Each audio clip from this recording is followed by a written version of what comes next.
Een hogere energierekening vanwege de bouw van de nieuwe kerncentrales. Dat zou zomaar eens kunnen. Net als decennia terug met de Kalkarheffing. Iedere gebruiker in elektriciteit moest een klein beetje extra betalen om de bouw van die centrale in Kalkar te financieren.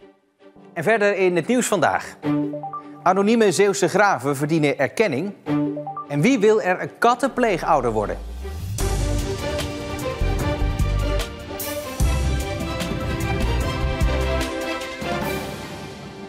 Goedenavond. De energierekening gaat omhoog als er 2 nieuwe kerncentrales in Borselen komen. Dat zegt energie-expert Wim Turkenburg. Hij denkt dat op die manier de miljarden die de centrales gaan kosten al tijdens de bouw deels kunnen worden terugverdiend. De bouw van deze kerncentrale ruim 50 jaar geleden kost ongeveer 117 miljoen euro. Die tijden zijn logischerwijs voorbij. Eventuele nieuwe kerncentrales gaan sowieso tientallen miljarden kosten. De bedrijven die de kerncentrales bouwen lopen ook een financieel risico. Want wat als er veel energie van bijvoorbeeld zon en wind wordt opgewekt en de prijs dus laag is, maar je hebt wel miljarden geïnvesteerd in nieuwe kerncentrales? Dan verdien je die lastiger terug. Daarom hebben verschillende kerncentrales de afgelopen jaren een afspraak gemaakt met de overheid. Ze krijgen een vaste prijs, ook als de stroomprijs op dat moment laag is. Professor Wim Turkenburg is een expert op het gebied van kernenergie en verbonden aan de Universiteit van Utrecht. Volgens hem is de kans ook groot dat de nieuwe kerncentrales voor een belastingverhoging gaan zorgen. We hebben dat een keer eerder gedaan, toen de reactor in Kalkar moest worden gebouwd. Nederland deed daar voor 15% aan mee. En we hebben toen in Nederland een Kalkarheffing gehad. Ik denk dat zo'n soort aanpak ook voor Borselen bedacht zal gaan worden. Dat maakt de totale bouwkosten uiteindelijk een stuk goedkoper. Dus in die zin heeft dat voordelen. Bij de invoering van de Kalkarheffing in de jaren 70 steeg de elektriciteitsrekening van een Nederlands huishouden met 3%. Op dit moment betaalt een gemiddeld huishouden 63 euro per maand aan elektriciteit. Het ministerie van Economische Zaken wil nog niet vooruitlopen op welke manier ze de kerncentrales gaan financieren. 3 bedrijven zijn bezig met een onderzoek of zij de kerncentrales willen bouwen en onder welke voorwaarden. De uitkomsten daarvan willen ze afwachten. Laatst werd bekend dat de Tweede Kamer graag 4 in plaats van 2 nieuwe kerncentrales zou willen. De vraag is of die in Zeeland zouden passen. Op die plek zelf zal dat heel moeilijk zijn. Ik denk misschien zelfs onmogelijk. Maar er waren in het verleden, in de jaren 70, plannen om naast de Borselencentrale 8 kerncentrales in van de grootte van Borselen. Dus er waren in de jaren 70 plannen om daar heel veel grote, Borselenachtige centrales neer te zetten. Dus ik acht het niet denkbeeldig dat daar in Borselen nog 2 bij komen, bijvoorbeeld. Naast die 2 die al nieuw neergezet worden.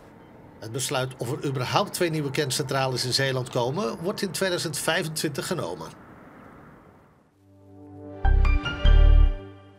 Zorgen over het voorstel van de provincie om gedurende de komende zomer de Zeelandbrug maar 1 keer per uur te openen voor de scheepvaart. Belangenorganisatie Hiswa Recron is bijvoorbeeld bang dat in het geval van plotseling slecht weer er geen mogelijkheid is voor schepen om op tijd naar een veilige haven te komen.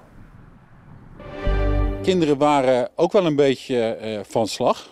De onderwijsinspectie is niet te spreken over de kwaliteit van het onderwijs op het Lodewijk College in Terneuzen. De VWO-afdeling heeft een onvoldoende gekregen en de HAVO zelfs het predicaat zeer zwak.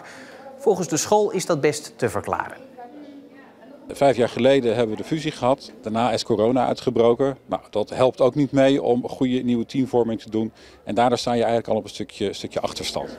De kwaliteit van de lessen is niet altijd wat het zou moeten zijn en leerlingen doen te lang over het behalen van hun diploma.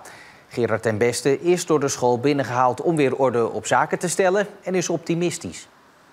Ik ken deze school van binnenuit inmiddels heel erg goed.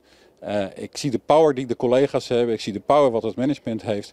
En ik heb het volste vertrouwen dat wij over een jaar aan de inspectie laten zien dat we de slag gemaakt hebben die we moeten maken. En dan een opvallend verhaal deze week. Het protest van de Rotterdamse rapper Ronnie Flex. Hij ligt in de clinch met zijn platenmaatschappij, omdat hij naar eigen zeggen op jonge leeftijd een zogenoemd wurgcontract heeft getekend. Zijn carrière is inmiddels een groot succes, maar het geld gaat volgens hem vooral naar zijn platenmaatschappij.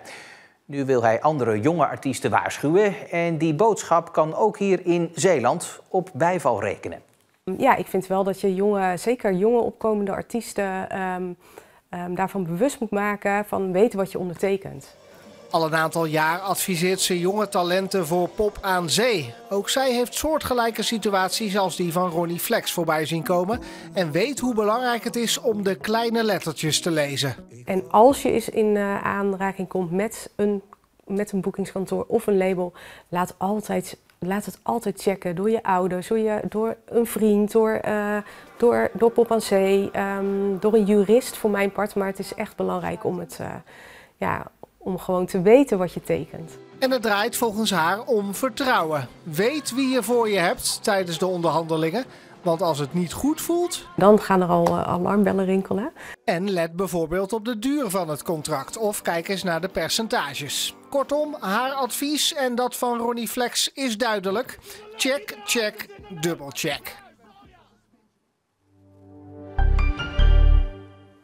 Een adviesraad voor het ministerie van Landbouw maakt zich ernstige zorgen over de oprukkende gele bieslelie. Een sierplant die in de natuur terecht is gekomen en de oorspronkelijke planten bedreigt. Ook in Zeeland speelt dat probleem. Eerdere proeven met het wegbranden en onder stroom zetten van de plant haalden niets uit. Nu probeert Staatsbosbeheer het op de Grevelingendam met het planten van bomen. De planten houden namelijk niet van schaduw. We verwachten toch binnenkort al de eerste nestjes. En om de noodsituatie bij ons voor te zijn, proberen wij echt al mensen warm te maken om zich in te zetten als pleeggezin bij ons dierenasiel. Het dierenasiel Zeeuws-Vlaanderen zoekt dringend pleeggezinnen voor kittens. Steeds meer katten zijn niet gecastreerd of gesteriliseerd. En in het voorjaar zorgt dat voor heel veel kittens waar het asiel geen raad mee weet. Nou, wij zijn hier enkel overdag aanwezig, maar de jongste kittens die hebben zeker voor socialisatie, maar ook voor de verzorging, langer op de dag die verzorging nodig. En bovendien lopen ze hier in het asiel zelf meer kans op ziektes, omdat wij met zwerfdieren hier zitten. De pleeggezinnen moeten de zorg wel serieus nemen. Je mag het absoluut niet onderschatten. Ze hebben heel veel aandacht nodig en je bent er heel veel mee bezig. De kittens blijven zo'n 12 weken in het pleeggezin en daarna gaan ze ter adoptie terug naar het asiel. Rijen met betonnen paaltjes met een nummer erop. Op de afgelegen begraafplaats van psychiatrisch ziekenhuis Vrederust in Halsteren vonden in de eerste helft van de vorige eeuw 2000 Zeeuwen hun laatste rustplaats. Ver van huis in de bossen langs de A4 in een naamloos graf. En dat moet maar eens afgelopen zijn. Vrederust werd opgericht door de Vereniging tot Protestant-Christelijke Verzorging van Krankzinnigen in Zeeland in het West-Brabantse Halsteren. Hier werden tot halverwege de vorige eeuw enkel Zeeuwse patiënten verpleegd. Als ze stierven werden de meeste van hen begraven op de eigen begraafplaats van het psychiatrisch ziekenhuis. Hier liggen een kleine 3000 mensen begraven. Ik weet het niet precies, maar 2800 liggen er. Nou, zeg dat er 90% Zeeuwen begraven liggen. Ja. Nou, dan praat je dus over meer dan 2000 mensen die uit Zeeland komen, die hier hun laatste rustplaats hebben gekregen. Een groot deel van hun werkzaam leven brachten deze twee mannen door op Vrederust. Na hun pensioen hebben ze een nieuwe missie. De geschiedenis van Vrederust veiligstellen en de 2000 Zeeuwen die hier begraven liggen een naam en een gezicht geven. Dit is A79, ik denk dat deze van de jaren 40 zijn. Ze konden hier op 2 manieren begraven worden. Het ligt eraan aan hoeveel dat er nog aan geld beschikbaar was om wel of geen grafmonument te zetten. Dus daarom zie je op het zeeveld zowel paaltjes met nummers als monumenten staan. Als je op het A-veld begraven ligt, dan ben je begraven op kosten van Vrederust en dan heb je alleen maar een paaltje. En vroeger had ik ook wel eens spannende dagen op de afdeling en dan ging ik na mijn werk niet meteen naar huis. Iedere gek heeft zijn gebrek, ik ging op de begraafplaats lopen. En ik heb me geërgerd aan die paaltjes. Hoe simpel wil je het hebben? Een paaltje met een nummer. Later kwam ik erachter wat dat betekende. En begrijp ik dat ook wel, maar dat neemt niet weg dat ik het heel belangrijk vind dat die mensen hun naam terugkrijgen. Ze zijn toentertijd uit hun geboortegrond weggehaald, naar het katholieke Brabant gekomen, hun leven gesleten op Vrederust, begraven onder een nummer.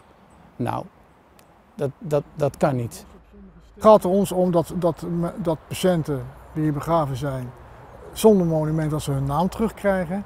Ze zijn een onderdeel van een geschiedenis. En dat door hun naam terug te geven, krijgen we ook een deel van hun geschiedenis weer terug.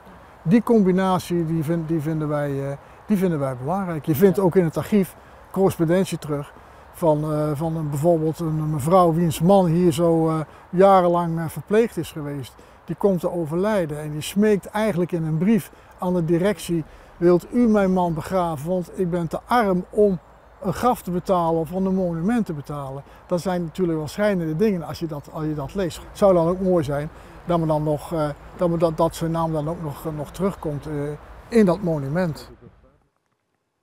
En als u deze mannen kunt helpen met een naam die past bij zo'n genummerd graf, laat het ons dan weten. En dat kan via de e-mail vrederust@omroepzeeland.nl. Nou, de lente is echt begonnen, dat konden we buiten goed merken vandaag. 15 tot 17 graden, sluierbewolking was er zo af en toe, maar toch vooral volop zonnige periode. Die echte lente is trouwens wel maar van korte duur, want vanaf morgen liggen de temperaturen alweer enkele graden lager, 10 tot 12 graden. En de dagen daarna verruilen we ook de zon steeds vaker in voor regen. Het Zeeuwse nieuws. Daarvoor kunt u trouwens de televisie ook verruilen voor onze site en app. En vergeet ook zeker onze radio-uitzendingen niet wat dat betreft. Tot zover Zeeland Nu op televisie voor vandaag. Ik wens u nog een heel fijne woensdagavond.